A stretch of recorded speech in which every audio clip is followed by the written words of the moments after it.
world. It's Carole from Viva Vacation, and I've got my husband Bernie with me tonight. Hello, everyone.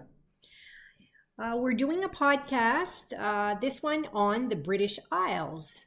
We've just come back from a 2-week vacation where we did a few days in London and also a 10-day cruise of the British Isles.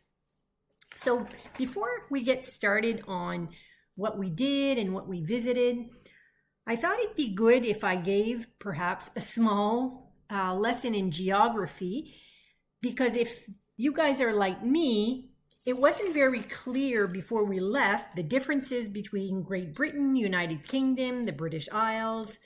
We talk about Scotland, Wales, England. So all these terms,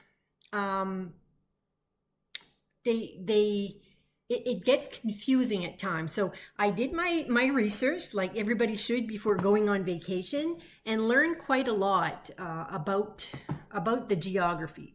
So basically, Scotland, Wales, and England are all distinct countries, and they are considered part of Great Britain. Now, if you take Great Britain and Northern Ireland, then you've got the United Kingdom. And then on top of that, if you add the United Kingdom and the Republic of Ireland, which is the south part of that island, as well as the smaller island like Guernsey and Jersey, then you have the British Isles. And the British Isles, actually, I did not know that before, but they're composed of over 6,000 islands around the big island, I guess. So a lot of the countries within the British Isles, they're countries on their own. And the whole British Isle has a population of 72 million people, which is twice the size of Canada. So if you can compare the geographical the landmass size, it's amazing how many people are in such a small area, and a lot of them focus on the big cities, of course, like London and Liverpool. So it's really an interesting aspect of those countries. Yeah. Another thing we learned is the dynamics of the Republic of Ireland and Northern Ireland, because of its history and the struggles that they've gone through, specifically in the 60s and 70s, where there was a lot of violence to gain their independence and eventually separated. And even to this day, there's still separation in Belfast, for example, where there's kind of gates and walls, and if you're Catholic or Protestant or from one side of the city or the other, you don't go in on the other side of the city in that area, but everybody goes to the downtown core together. So it's this weird mix of, there's these kind of isolated areas, but then everybody goes to the downtown core to listen to the music together and do those kinds of things, and that's kind of okay. This is what the guide told us, so it's kind of an interesting dynamic. Yeah, so I guess in 2023, it was a bit strange, I guess, to see that in such an evolved country. So a lot of people associate the royal family to Great Britain and the United Kingdom. And in actuality, the royal family still leads the nation, with the exception of the Republic of Ireland. They lead the countries there, as well as 14 other Commonwealth nations. Another interesting thing is that the UK has some of the oldest languages, the Celtic languages, which are the Scottish Gaelic, the Irish Gaelic, the Cornish, the Welsh, and the Manx languages. And we heard some of it throughout our vacation, which was kind of neat. So during our cruise, our 10-day cruise, we stopped at 7 different ports of call, and we saw a variety of things and such different landscape. That was amazing, the variety of landscapes that we've seen. And we'll talk maybe a little bit about the castles. But we saw so many cool old castles that a lot of them are just they call them ruins or remains, but it's so amazing and powerful to see them sort of on the cliff sides by the sea or in overlooking a river or something like that. It's just amazing to see that, and the landscape is just amazing. The UK or Britain is so much more than just the big cities. It's not just about London and Liverpool. It's the small cities and the small villages and the towns, and the landscape is just so beautiful and spectacular. It's just amazing. Yeah, you could, one morning you're like in the hustle and bustle of a large city, and then you're visiting somewhere else, and the contrast is so huge, in my opinion. That's what I kind of... Yeah, it's like taking a step back in time. Yeah. Almost you're in downtown London with electronic billboards everywhere, and everybody's on their cell phone. And then you go to a small little village where the guy's sitting on the sidewalk next to a pub smoking a pipe and greets the bread maker next door. It's just so different. Yeah. So let's get into our ports of call. So the first two, the first one was Portland. And then we stopped in Guernsey, and for both those two stops, we did bike tours again. Like most of you know, that is our preferred way to see cities, villages, or whatever during our vacation. And we actually did 3 this time. So Bernie, Portland, what did we do there? Yeah, Portland, we did, as you said, a bike tour. We saw a really neat section of rock art. It was an old quarry, a limestone or sandstone quarry, sorry. And some of the local artists there took some remaining stones and some of the old stones left there and made these kind of really beautiful sculptures or carvings in stones. There's like a really neat dinosaur and a dog and a buffalo. Really, really quite neat. And there's that incredibly long beach as well that's really not a beach. It's a kind of river stones, but from afar it looks like a beautiful sandy beach. But when you get there, it's all these amazing, 2 to 5 inch kind of river stones, and it's 25 miles long or something. It's just spectacular. Really nice place, Portland. Really nice place to go and have a nice bike ride. Yeah. What I remembered about Portland is we passed by 2 large prisons. Bernie and I both worked for corrections in the past, so we're always intrigued about the prison and how it is in other countries. The first one was actually an old fort, an old World War II military installation of some sort with no windows. So that it blew my mind. Like basically, the prisoners had barely no sunlight, it felt like. So we asked what the size of the prison was, and they told us, to our surprise, that there was over 600 prisoners in that one, one. That's a big place, yeah. Huge prison. Yeah. And then the other one we passed by was just like on the coast. So they would have had wonderful view. Yeah, that was a much more lower security, and it was a kind of a transition back to the community type of prison. Yeah. Yeah, but it was kind of neat. Apparently, they have most of the British Isles prisoners in Portland. Is that what I understood? I can't quite remember that, but it was from all over the UK. They go there, but particularly the more serious offenders go to that prison, the one that's in the bunker. Yeah, but it was I remember also the Olympic rings. We took some pictures of that there. They had sailing. Sailing was in Portland during the 2012, I believe. I think so. London Olympics. So, what about Guernsey? Oh, Guernsey was one of my favorite stops. Actually, we did a bike tour there, and it was a really beautiful hillside setting with so much history, particularly World War II history. We had a really amazing guide on that tour who really told us a lot about the history. She was like a city librarian or something as well, so she was really knowledgeable. But it was just so beautiful. We were cycling along these kind of old carriageways with cobblestones, with brick walls on each side, and kind of overhanging shrubs and trees. It was just spectacular. And then we climbed up to the top and had these amazing views of the coastline. And there was an old historic fort there as well that had an amazing history. And yeah, it was really one of the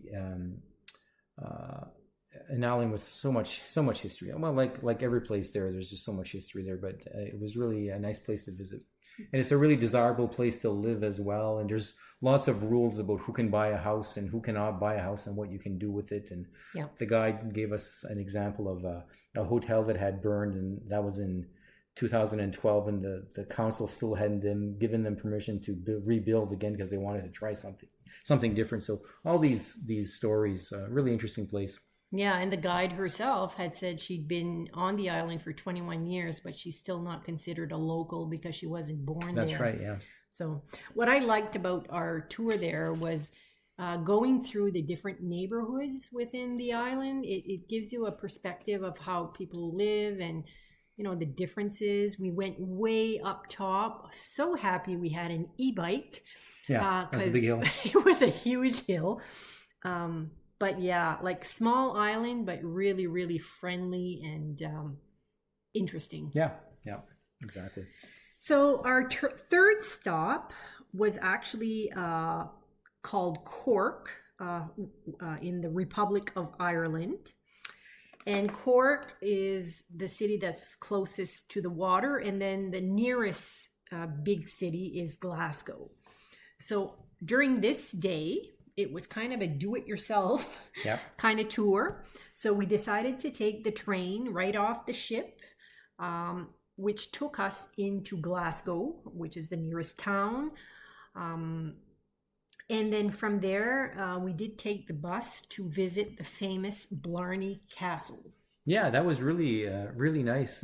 Really beautiful, scenic old castle with an extensive garden all around it, and just a beautiful kind of walking path all around it as well. And, you know, you've all heard some of you may have heard the Kiss the Blarney Stone. Well, that's where that stone is. It's in Old Blarney Castle.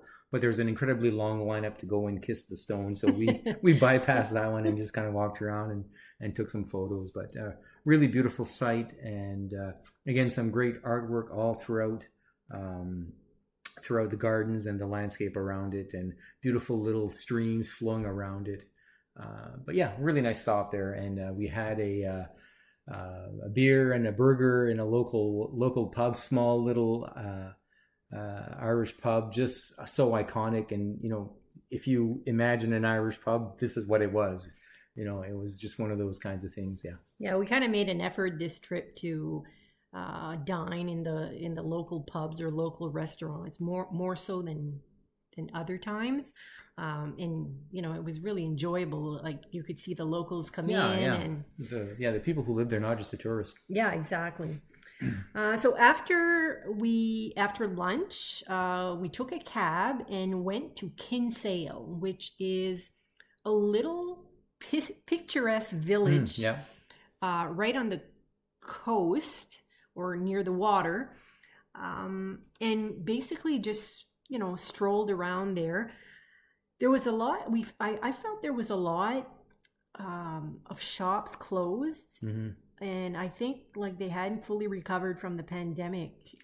Yeah, I think that was part of it too, and I think it was getting close to the end of the tourist season as well. So it was a combination of those two things. Yeah. So yeah, beautiful place. It's also known for some of its military history again, and colorful houses and shops are all painted, pink and purple and blue, and really nice scenic place as well. Yeah, makes for great pictures. Yeah.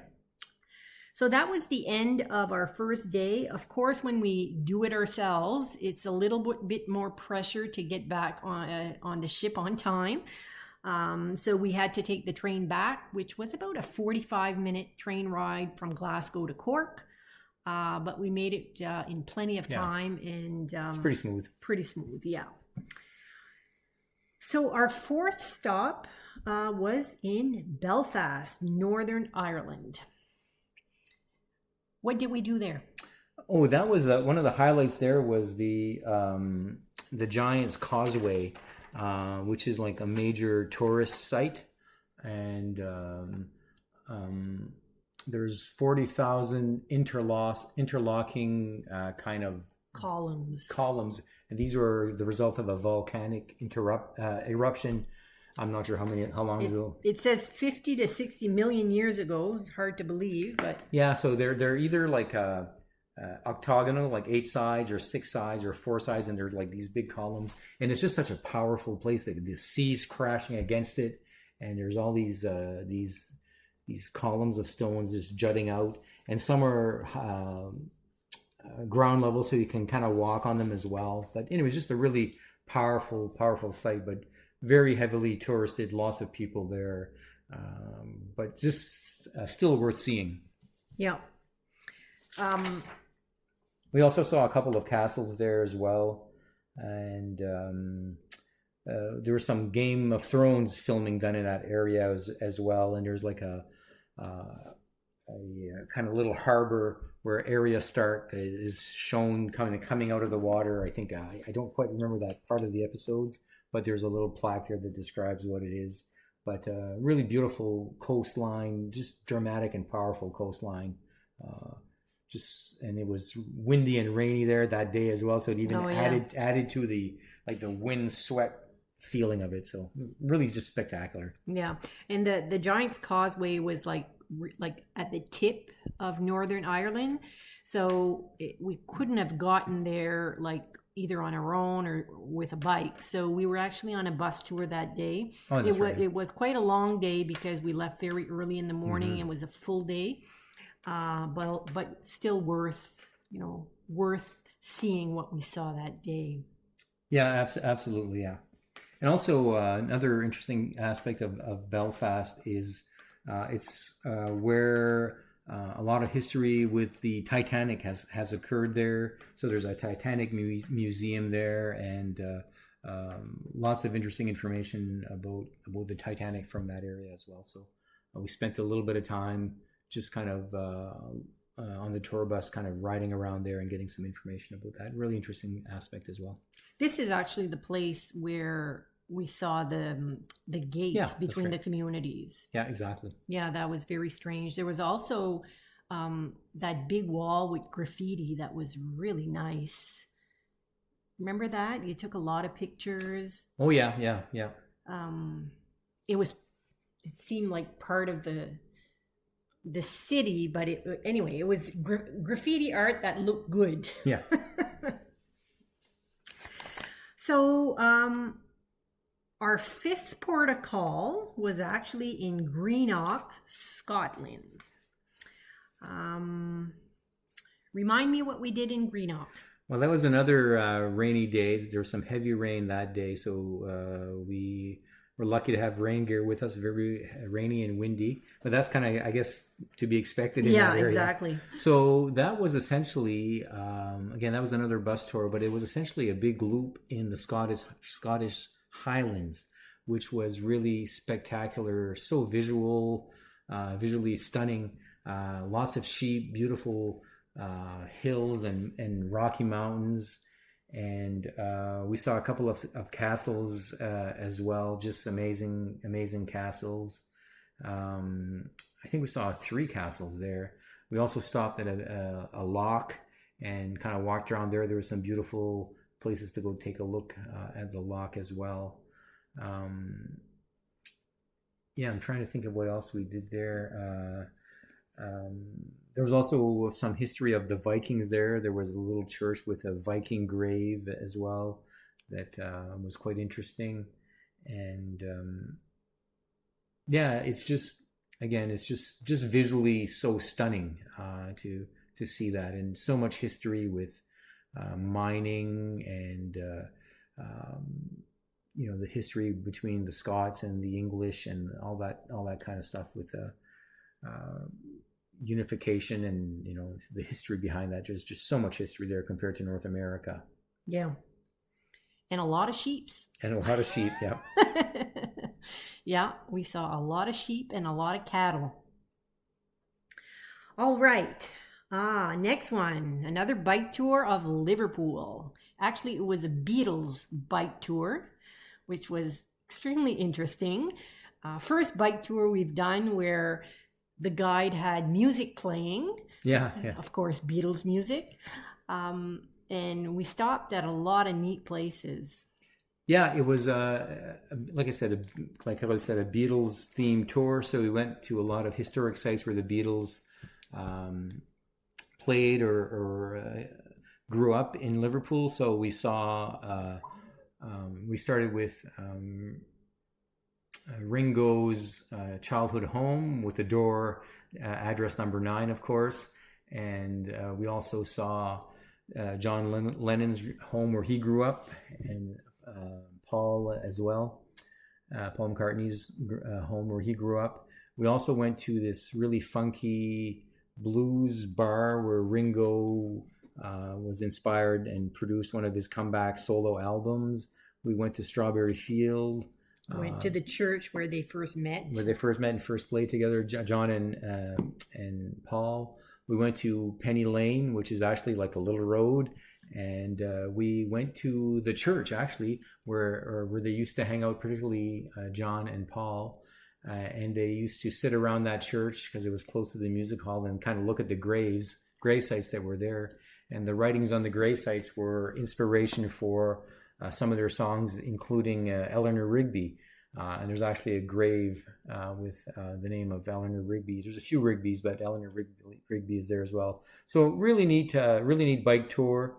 And Liverpool, actually, to me, it was surprising. I always had this misconception that Liverpool was an industrial kind of dirty town with kind of hard economic times, but it was that, but it has really changed now. It's really picked up and is much more kind of modern and really nice harbor front with all kinds of touristy shops and restaurants and pubs, but they still have those really old authentic kind of places as well. So yeah, I really like Liverpool too. It was nice. Yeah, I really liked the city. Again, surprised by how beautiful it was. On our way back from the tour, we stopped at what was the name of that port? You know where all the shops and the Albert's Pier. I say Albert King Albert Pier. Yeah, it was really neat, and that this was just like a few steps from our cruise ship. So.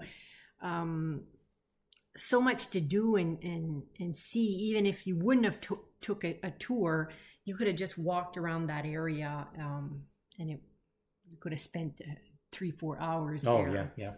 So if there are any Peaky Blinders fans out there, that's Liverpool is also where they filmed some of that great Netflix show that also has amazing music and soundtrack. But that was quite interesting for me, anyways, to see the street where some of that was filmed.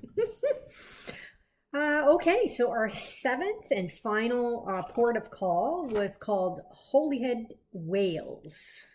Yeah, that was another one of my really favorite stops. I've always kind of been interested by Wales for whatever reason, and it did not disappoint for me. The landscape again was amazing.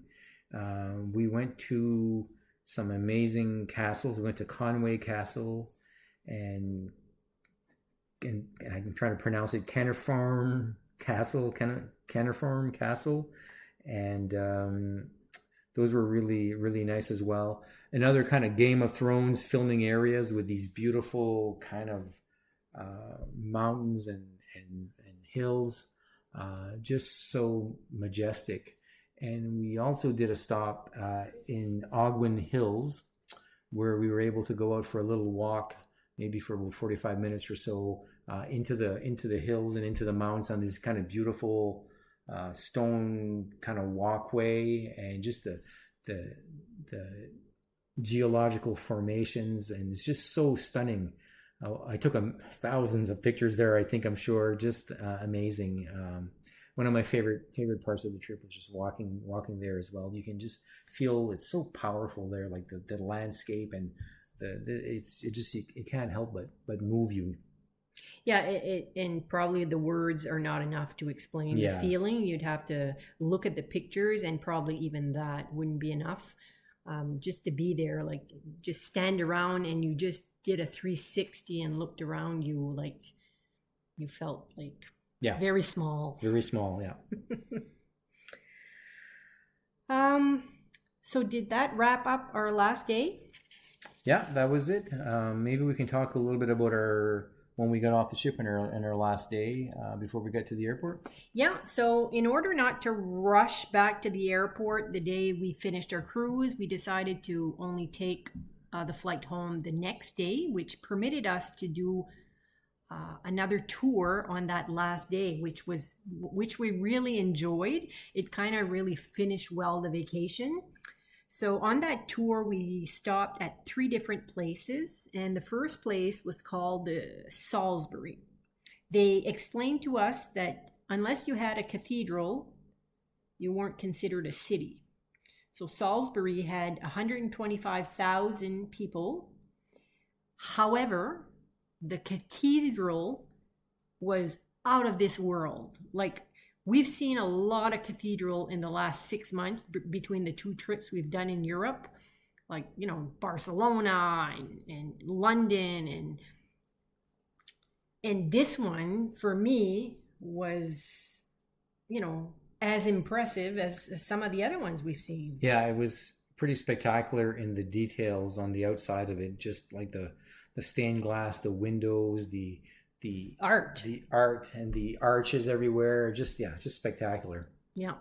So because we were stopping in 3 places, we did not have a lot of time at each stop. So this one, we went around the grounds of the church, then went into the little city for 20 to 25 minutes, grabbed a coffee, and basically made our way back to the bus. Yep, that was it. Now the next stop, again, a very quick one, probably would require a lot more time than we spent there, but it is what it is. We stopped in Stonehenge. Yeah, Stonehenge it's always been on my list of places I wanted to go see, and like you hear a lot that it's very touristy and hard to get around, and that's true, but it's still something that's really worth seeing. You can walk to Stonehenge from the entry, but I think it's 1.5 kilometers, so it's a bit of a hike. But there's a bus trolley that takes people there, and I think we just got there just at the wrong time because there were so many people there at the same time. So it took quite a while to get the bus to the actual Stonehenge sites.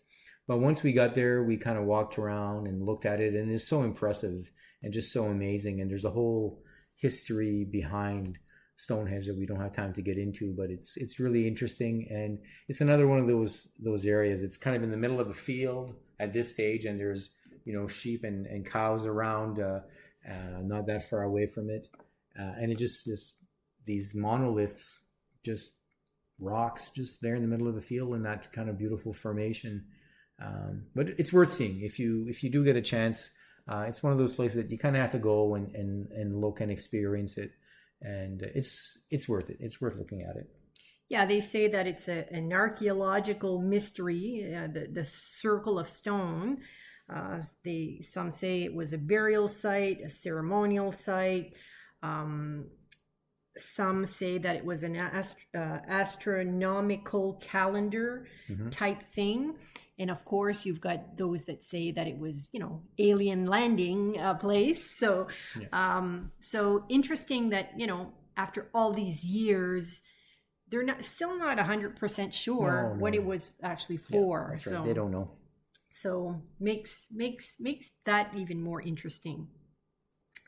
So then we hopped back on the bus, and we had one last stop for that last day, and we were stopping at Windsor Castle.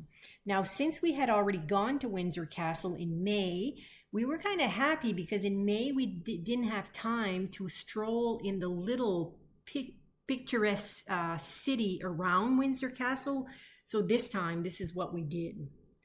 Yeah, we stopped for a beer and some food at Prince Harry's pub actually, Yeah. and there's little photos of him everywhere. So we stopped there and nice little place. And then we just strolled around. It's called Eton, I think. Yeah. Yeah. And we just strolled around Eton and looked at the shops and looked at the coffee places. And yeah, it was a beautiful day outside. It was really mild and sunny and just beautiful to be outside walking around. So Yeah, lots of little shops and pubs and ice cream shops. It's just kind of a fun place to Yeah. just stroll. Yeah. So yeah, and that tour worked out well because part of the tour was also it took us to Heathrow Airport Hotel or one of the airports there. So it was hotels there by the airport. So it was a nice kind of easy way to get us back to Heathrow for our flight the next day. yeah, so we had a wonderful 2-week vacation all around the British Isles. The thing that kind of get like the impression I was left with is that it's a beautiful mix of, in contrast, of kind of rural and urban. So much history and culture, amazing churches and castles, and just again, like it's hard to describe. Yeah, and really friendly people as well. Really nice people everywhere that we stopped, everywhere that we went. People were always willing to chat with us and answer questions, and just really friendly place. And if you haven't gone to Europe or outside of North America yet at this point, the UK might be a good starting point to do that because it's You know the language. you know the language, and it's easy to get around. There's buses and trains, and there's so much to see and do, and flights are relatively easy to get to, at least from Atlantic Canada in this part of the world. But yeah, it might be a good starting point if you're considering going to Europe and explore some of the history there and see some amazing sites, some amazing buildings, and some amazing landscape if you are able to get outside of the big cities. Yeah. So I know we've described it in words, but if you haven't had a chance yet, have a look at the pictures we shared during our trip on the social media, on Viva's social media, just to give you a better appreciation. If you think this is something, the type of trip that you'd like to do in the future, or if it's on your bucket list, make sure to contact one of Viva's travel advisors. There's so many different ways that you can visit, the British Isles or the UK or Great Britain. You can do an organized tour. You can do it yourself and drive from one place to the other. You can take a cruise, whatever your travel style is. There's a way to see it. So keep that in mind. And I guess that's it for now. Yeah, other than planning for the next trip to the UK, because I definitely go there again. Yep. That's it for now. Yep. Until next time, Viva Vacation.